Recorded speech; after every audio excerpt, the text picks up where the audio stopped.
하나님 말씀 신명기 4장 14절에서 24절 말씀을 15절에서 24절 말씀을 보겠습니다. 구약 성경 267쪽입니다. 여호와께서 호렙산 화염 중에서 너희에게 말씀하시던 날에 너희가 아무 형상도 보지 못하였은즉 너희는 깊이 삼가라. 두렵건대 스스로 부패하여 자기를 위하여 아무 형상대로든지 우상을 새겨 만들되 남자의 형상이라든지 여자의 형상이라든지 땅 위에 있는 아무 짐승의 형상이라든지 하늘에 나는 아무 새의 형상이라든지 땅 위에 기는 아무 곤충의 형상이라든지 땅 아래 물속에 있는 아무 어족의 형상이라든지 만들까 하노라. 또 두렵건대 네가 하늘을 향하여 눈을 들어 이를 성신 하늘 위에 군중 곧 너희 하나님 여호와께서 천하 만민을 위하여 분정하신 것을 보고 미혹하여 그것에 경배하며 섬길까 하노라. 여호와께서 너희를 택하시고 너희를 새 풀무 곧 애굽에서 인도하여 내사 자기 기업의 백성을 삼으신 것이 오늘과 같아도 여호와께서 너희로 인하여 내게 진노하사 나로 요단을 건너지 못하며 내 하나님 여호와께서 네게 기업으로 주신 그 아름다운 땅에 들어가지 못하게 하리라고 맹세하셨은즉 나는 이 땅에서 죽고 요단을 건너지 못하려니와 너희는 건너가서 그 아름다운 땅을 얻으리니 너희는 스스로 삼가서 너희 하나님 여호와께서 너희와 세우신 언약을 잊어버렸어. 내 하나님 여호와께서 금하신 아무 형상의 우상이든지 조각하지 말라. 내 하나님 여호와는 소멸하는 불이시요 질투하는 하나님이시니라. 아멘. 모세가 20절에 보면 여호와께서 너희를 택하시고 너희를 새 풀무 곧 애굽에서 인도하여 내사 자기 기업의 백성을 삼으신 것이 오늘과 같아도 너희로 인하여서 이 모세를 요단강 건너편 곧 여호와께서 기업으로 주시고자 하는 그 아름다운 땅에 들어가지 못하게 하실 것이다. 이렇게 말씀하고 있습니다. 굉장히 충격적이죠. 이 풀무불 가운데서 인도하여 내셨으면 그들이 얼마나 괜찮은 하나님의 아들입니까? 그 정도로 구원을 하셨으면 6월절 어린 양의 피로 구원을 하셨으면 당연히 약속의 땅에 넣어 주셔야 되죠. 그런데 약속의 땅에 못 들어가요.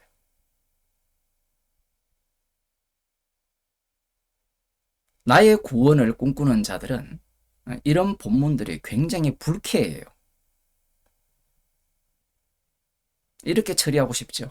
모세는 약속의 땅에 들어가지 못해도 변화산상에서 주님을 만났기 때문에 천국 갈 수 있지 않느냐. 그런데 히브리서에서는 마음을 강팍해 해서 그 약속의 땅에 못 들어가는 자들이 있다라고 얘기해요. 못 들어가는 자들. 이중적으로 말씀하세요. 우리들은 편안하게 내 구원 중심으로 한쪽 본문을 택하려고 하지만 그건 말씀을 자기 구원용으로 해석하는 서기관과 바리새인들의 해석법과 똑같은 겁니다. 그런데 여기에서 오늘 본문을 자세히 보면 놀라운 말씀을 하는데 그 15절에 보면 여호와께서 호렙산 화염 중에서 너희에게 말씀하시던 날에 너희가 아무 형상도 보지 못하였은즉 너희는 깊이 조심하라. 화염 가운데 불 가운데서 말씀을 하셨는데 형상은 보지 못했다라는 거예요. 우리 같으면 어떻습니까? 하나님께서 말씀을 하실 때 형상을 보여주면 더 좋지 않아요?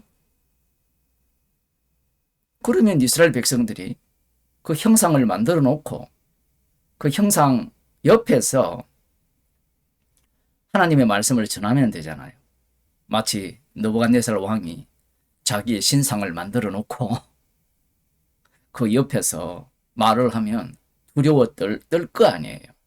그런데 하나님께서는 형상을 보여주지 않습니다. 왜 보여주지 않느냐? 그 이유는 이 뒤에 나오는 이 우상 숭배와 관련이 되기 때문에 그래요. 선악과를 먹은 인간들은 형상을 보여주면 그 형상을 어떤 용도로 사용하는가 하면요, 우상으로 만들어버려요. 지난주 크리스마스였잖아요. 성탄절이었는데 오래된 기독교가 오래된 역사가 오래된 그러한 동네는 뭐 러시아도 마찬가지고 그리스도 마찬가지고 뭐 로마도 마찬가지고 뭐 유럽들 가보면 예수님에 대한 형상이 예수님이라고 하는 뭐 예수님도 아닌데 형상을 다 만들어 놨어요. 아니면 그림이 다 되어 있고. 우리 요 옆에 아주 큰 교회에 가보면 이름도 아주 유명한 명땡교회를 가보면 그 예수님이 십자가 지고 가는 이 조각상을 만들어 놨거든요. 그들은 말씀을 그렇게 만들었다고 주장을 하지만요, 인간들은 그러한 형상들에 주목을 하게 돼 있어요. 하나님께서 왜 형상을 보여주지 않느냐? 형상이라는 것은 철저하게 나를 위한 형상이기 때문에 그래요. 인간들은 이 눈에 보이는, 이 눈이 이미 썩은 눈이잖아요. 그 썩은 눈은 눈에 보이는 것을 갖고 하나님으로 이렇게 인정하고 싶은 겁니다. 오늘이 새해 첫날이잖아요. 사람들이 해맞이 간다고 하잖아요. 그리고 또 뭐 연하장을 보면 청룡의 해, 뭐 어쩌고 저쩌고 이야기를 하잖아요. 여러분이 나는 청룡띠다, 그 말을 왜 합니까? 뭔가 의미를 부여하거든요. 청룡이 나를 도와줄 거다. 그런 게 없을 것 같죠? 그 배후에는 그 인간들이 뭐 12동물을 이렇게 규정하는 이유가 나에게 이로움을 주기 위해서 만든 거거든요. 여기에 보면 두렵건대 스스로 부패하여 자기를 위하여 아무 형상이든지 형상대로든지 우상을 새겨 만들지 말라, 이 얘기하거든요. 지금 이 출애굽한 이후에 40년 광야 생활이 지나온 시점이거든요.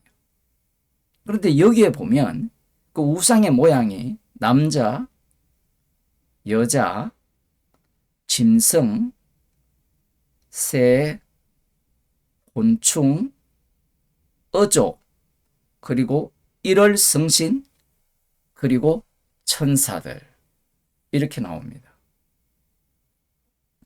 지금까지 우리가 출애굽기부터 지금 신명기 3장까지 4장까지 이렇게 살펴볼 때 이스라엘이 형상을 만든 경우는 출애굽기 32장에 황금 송아지 분이에요.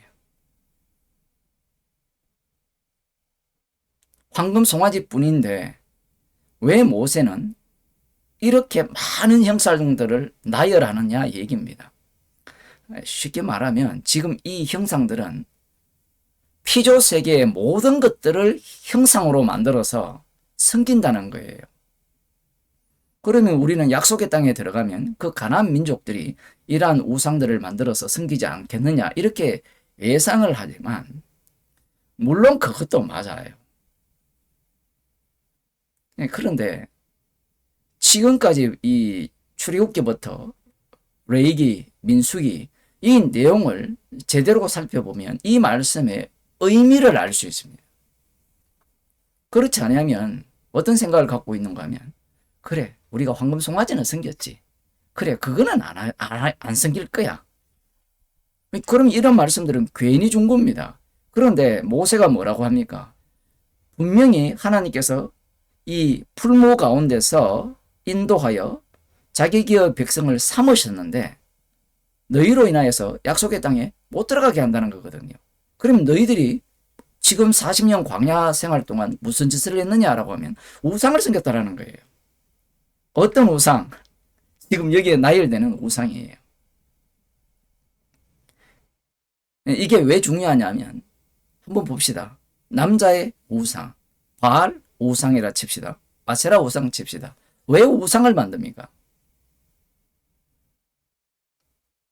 내가 상상을 해보니까 계시를 받아서 우상을 만들어요. 아니면 자기가 아는 입장에서 만들어냅니까?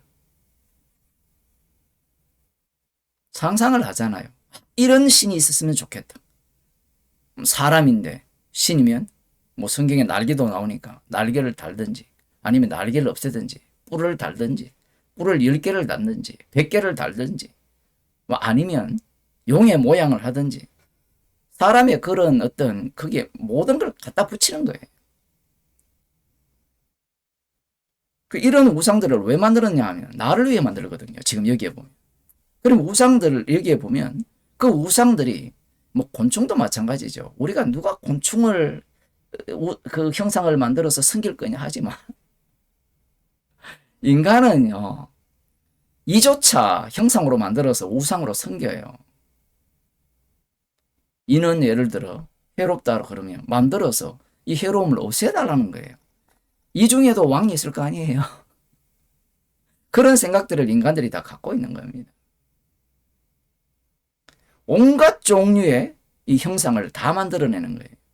그래서 이 내용들을 들여다보면 인간들이 자기들이 원하는 바, 소망하는 바를 들어줄 신을 새롭게 만들어내는 겁니다. 그 중에 가장 큰 형상이 사람이에요. 왜 사람이 나오느냐 하면 사람은 하나님의 형상을 따라 지음을 받았습니다. 나중에는 사람이 우상이 되거든요. 최종적으로는.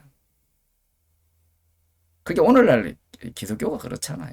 우리가 하나님의 형상을 따라 지음을 받았고 예수님의 십자가의 피로 구원을 받았으니까 우리는 어떤 자예요? 귀한 자고 사랑받기 위해서 태어난 자고 자기 숭배에 미쳐 있는 거죠. 여기에 보면 모든 형상들이 왜 만들어지느냐. 나를 위해 만들 때 필요한 만큼 만드는 거예요. 심지어는 제가 지금 이 노트북을 갖고 생중계를 하고 있지만 노트북도 만들어낼 겁니다. 나중에.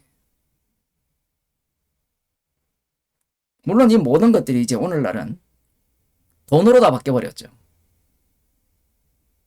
과거에는 이 겨울날 뭐 스케이트를 타고 싶다. 그러면 기도를 해요. 뭐 부자들은 기도할 필요가 없겠지만 요즘은 기도할 필요가 없죠. 아빠 주세요. 그럼 다 사주잖아요. 돈으로 다 바꿔진 겁니다. 이런 형상들을 인간들이 만들지는 않았지만 이스라엘 백성들이 원망하는 차례마다 하나님께서 그들에게 응답을 주시지 않았다면 그들이 형상을 만들고도 남았습니다. 왜냐하면 이 모든 이 형상들, 자기를 위한 형상들, 이 일월성신이나 뭐 해를 보고 복을 빌잖아요. 천사들, 이 골로새서 2장 18절에 보면 천사 숭배하는 것들이 나오는데 이런 것들은 나보다 더 뛰어난 존재들이기 때문에 그러한 것들이 나에게 이로움을 가져다 주지 않겠느냐. 그렇게 비는 겁니다. 이 우상의 특징은 나를 위한 거예요. 나를 위한 거. 그 나를 위한 우상을 인간은 만드는 겁니다. 일본 같은 경우는 수만 개가 된다 하잖아요. 이 신이 수만 개만 되겠습니까? 인구가 100억이면 이 우상이 100억 개가 되는 거예요. 인간 자체가 우상입니다. 지금 하나님께서 모세를 통하여서 이스라엘 백성들에게 이 말씀을 하시는 이유가 무엇이냐 하면, 비록 약속의 땅에 들어간다 할지라도 이러하다면, 너희를 위하여 우상을 만들어 섬긴다면, 뒤에 보면 여호와는 질투하는 하나님이시요 소멸하는 불이라 하죠. 소멸하는 불이, 질투하는 하나님이 이스라엘을 진멸하신다는 거예요. 지금 그 내용을 담고 있는 겁니다. 이 나중에 요 신명기 앞부분에 나오고 끝부분에도 나오는데 아예 멸망을 아예 담고 있어요. 바벨론 포로까지 잡혀가고 예수님의 십자가로 다 이루시는 내용까지도 신명기 속에 다 들어있습니다. 물론 이 당시에는 하나님께서 명령을 하시는 거지만, 오늘날 성령을 받은 우리들이 이 말씀을 보게 된다면 인간 자체가 질투하는 하나님 앞에, 소멸하는 불 앞에 피할 수 있는 인간은 아무도 없다는 이야기입니다. 오늘날은 앞서 잠시 언급을 했지만 십자가 자체가 우상이잖아요. 예수님 자체가 우상이잖아요. 어제 밤에 송구 영신, 오늘 새벽에 이렇게 사람들이 예배를 드리면서 기도를 하잖아요. 성경 말씀 뽑고 이제 재밌는 건 이런 거예요. 형상은 아무도 안 믿습니다. 형상을 만들고 우상으로 믿지는 않지만 말씀을 우상으로 만들어요. 말씀. 그 교회 다니는 그 집에 들어가 보면 내 영혼이 잘된 같이 범사가 잘되고 강건하기를 원하노라, 이런 것들을 붙여놓잖아요. 그게 다 우상이에요. 그걸 달리 표현하면 부적이거든요. 부적. 그 말씀들은 다 십자가를 전가하는 말씀인데 인간들은 이 말씀을 다 뭘로 바꿔버립니까? 나의 구원과 나의 행복과 나의 건강과 사업 번창과 교회가 잘 되는 것과 이 모든 것들로 다 바꿔버린 거예요.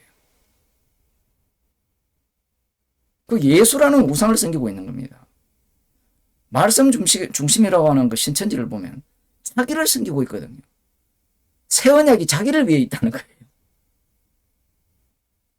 이걸 보고 예수님이 뭐라고 하는가 하면 너희 아비가 마귀라고 하는 거예요. 그 저희 아비가 마귀인 그 바리새인과 서기관 모든 인간들은 이 말씀 앞에서 자기를 위한 하나님 여호와 경외거든요. 그 성경 말씀도 자기를 위한 말씀으로 다 바꿔버린 겁니다. 십자가 새 언약조차도 나를 위한 복음이에요. 그 나가 무너지고 나가 망하는 것을 용납하지 못하는 겁니다.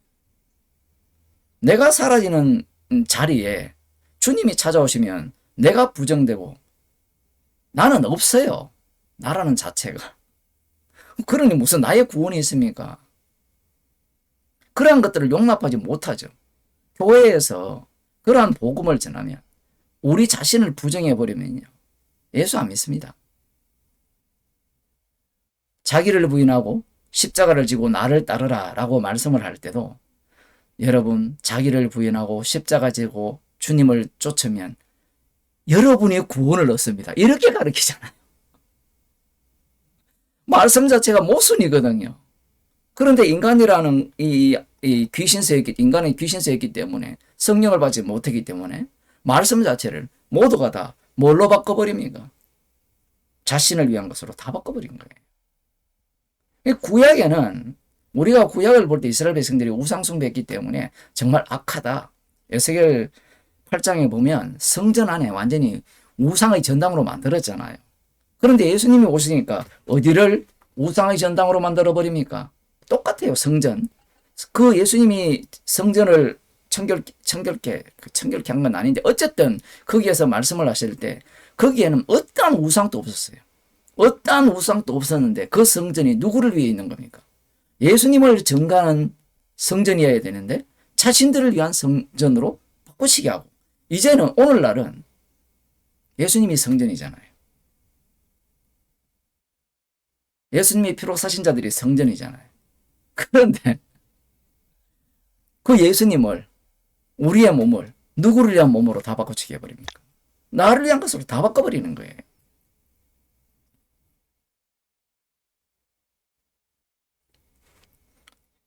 여기에서 벗어날 인간은 아무도 없습니다. 아무도 없어요.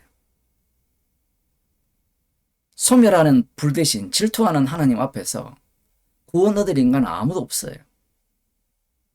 나는 십자가를 믿으니까, 나는 복음을 아니까, 나는 죄인임을 아니까, 말씀의 깊이를 아니까 나는 이 말씀에서 열외가 되겠죠. 또 보세요. 자기 구원을 꿈꾸잖아요. 사도 바울이 말씀의 깊이, 많은 헌신과 봉사를 했잖아요. 그런데 자신을 죄인 중에 개수라고 고백해요.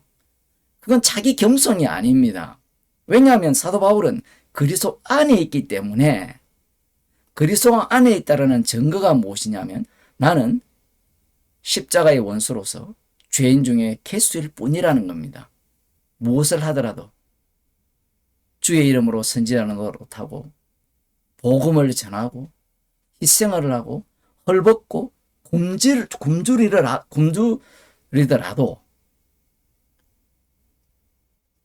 주님은 주님의 일을 하셨고 나는 십자가 앞에서 그리스도 안에서 죄인으로 드러날 뿐입니다. 십자가만 자랑한다는 것은요, 우리가 무엇을 하더라도 자기 숭배에 빠져 있다는 이야기입니다. 이런 말도 또 못 알아듣죠. 자기 숭배에 빠져 있자라고 하니까 자기 숭배합시다. 우리는 어쩔 수 없습니다. 이들에게는 무엇이 없는가 하면 주님의 죽으심과 부활이 없는 거예요. 주님의 죽으심과 부활이 없으니까 이 육신을 통하여서 십자가의 피를 증거하는 그 피가 나오는 몸이 되는 것이 아니라 자기 구원의 완전성을 추구하는 그러한 악마성만 쏟아져 나올 뿐입니다. 기도하겠습니다. 새날을 주신 이유가 십자가의 피만을 자랑하라고 주셨는데, 나를 위한 새날이요, 나를 위한 새로운 회라고 생각하는 그러한 죄인임을 오늘 또 말씀을 통하여서 책망하여 주심을 감사드립니다. 자기 숭배에 미쳐있는 저희들을 불러서 십자가 사건이 일어나는 현장으로 삼으시고 십자가의 피만을 자랑하며 증거하는 자로 주께서 날마다 새로운 피조물로 만들어주시는 그 현장에 있음을 감사하는 주의 백성이 되게 하여 주옵소서. 예수님 이름으로 기도드리옵나이다.